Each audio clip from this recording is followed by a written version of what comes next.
A meeting is the coming together of three or more people who share common aims and objectives, and who through the use of verbal and written communication contribute to the objectives being achieved.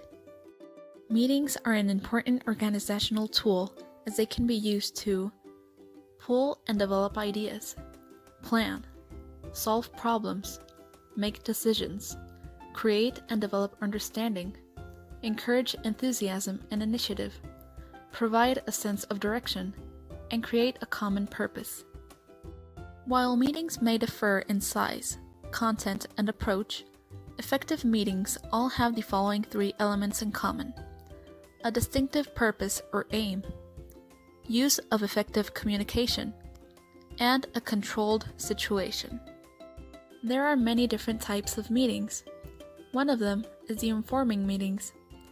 These are the most straightforward meetings where one member has factual information or a decision which affects all those present, which he or she wishes to communicate. Another type is the consulting meetings. These are meetings used to discuss a specific policy or innovation and can be used to get participants' views of such policy or idea. There is also the problem-solving meetings. These meetings are dependent upon the chairperson describing the problem as clearly as possible. Members should give as much information as possible to enable them to generate ideas, offer advice, and reach conclusions. How to have a productive meeting. Here you have 10 steps that could help you get there. 1. Be clear about what you want to achieve. It is important to know why you are scheduling a meeting. Write a list of goals you want to accomplish before the meeting and present it to others. 2. Develop a plan. Once you decide what to accomplish, create a plan to communicate those goals to your employees. Be ready to answer any question if someone doesn't understand what you are saying. 3. Write a one-page summary. Before you start, create a page with all the important points you want to cover. This will allow workers to know the issues to be discussed. 4. Make sure you don't get off topic. If you find that you're not going anywhere, then go back to the relevant argument that needs to be resolved. 5. Ask the right questions. Create a list of questions that relate to your work concerns. If you ask a question and the other person answers you in the loop, be sure to clarify or get the desired answer to solve the problems. 6. Encourage participation. Don't let a few people take over. Instead, create a good atmosphere where everyone feels comfortable expressing their opinions. 7. Determine a deadline. Make sure you set specific deadlines for your goals to be met. Otherwise, they won't all be on the same page. 8. Don't leave the meeting right away. Some topics need to be explained because maybe someone didn't understand the presentation.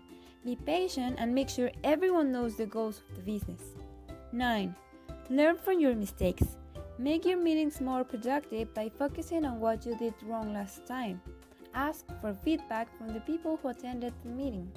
And then, change things up a bit. Add some variety to your meetings. This will prevent your employees from getting bored and will encourage participation.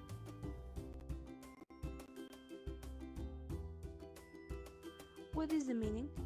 It's a formal communicative situation in which one or more expositors inform the attending public about a topic that they have previously studied, in order to make it known or disseminated. Why is it important? It allows the relevant factors that make up the report to be explained in a clear, structured, and dynamic manner. Structure. First, we have the introduction, an approach to the subject that gives the basis. It offers previous and simpler knowledge that later will be needed, or an initial approach from which the content of the exhibition will begin to be built. Then, we have the body. It's the development of the ideas to be transmitted, with their complications, particularities, and details that complete the information.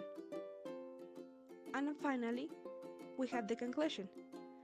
That is summarizes what was exposed until then, new ideas that could emerge from it, or the importance of the subject for the future research. Elements. Expositors, the person who speaks. audience, who listens, support materials. These could be reminders, examples, illustrations, or a content summary that was said.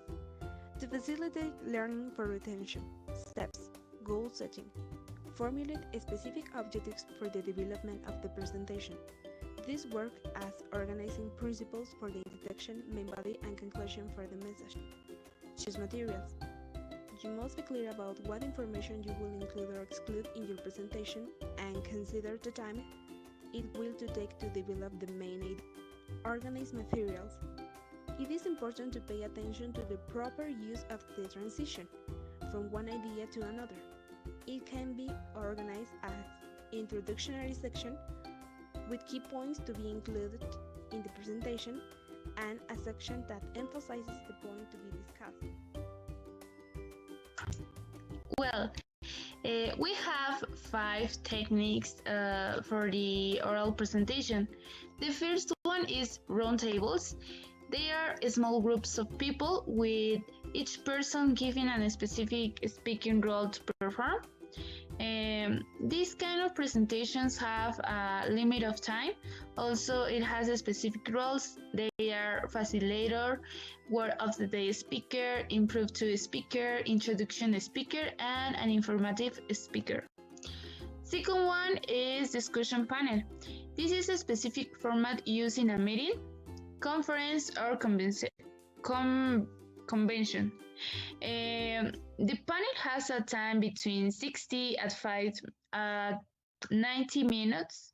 Also, it has a moderator who guides the panel and the audience through the event, and the panel has 3 or 4 experts in the field, shares facts, offers opinions, and responds to audience questions. Number 3 is the conference. This is understood as a meeting of several people to discuss a particular topic. A convention is larger than a conference. It is a gathering of delegates representing several groups. At a conference, innovative ideas are thrown about and new information is exchanged among experts. Its purpose could be one of the following: an academic conference, a business conference, or a trade conference. Number 4 is the discussion. It needs to stay on track rather than go wandering off on various tangents incidental to the main issues at hand. Discussion should also be pitched at a level appropriate to the knowledge and background of the participants. Good discussions bring forth a diversity of ideas and opinions and simulate new ways of looking at issues among the participants. And the last one is symposium. It is a casual gathering and includes refreshment and entertainment. This consists of 5 invited speakers whose talks are strongly integrated. Talks are 25 minutes with 5 minutes for questions. After the 5 talks, there will be 30 minutes available for facilitated discussion in a flexible format.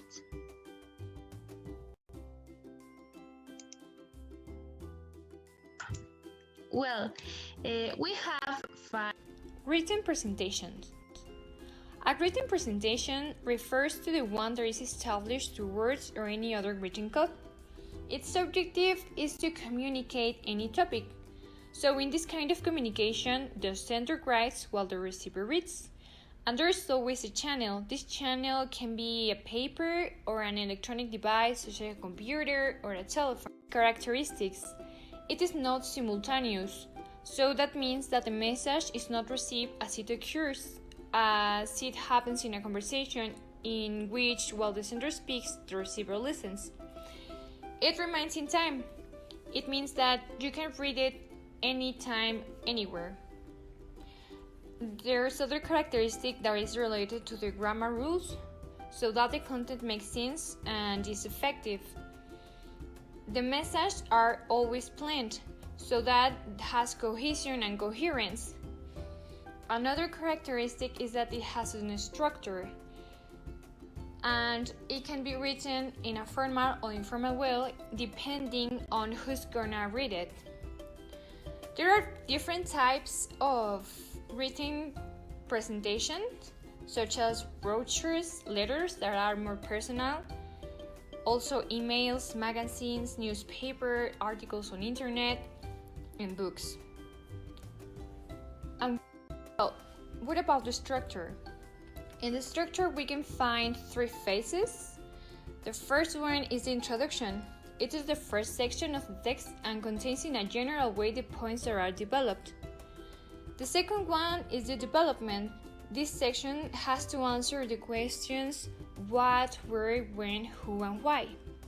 And finally, we have the conclusion. In this part of the text contains a general compilation of the topics that were discussed, and there are comments from the writer.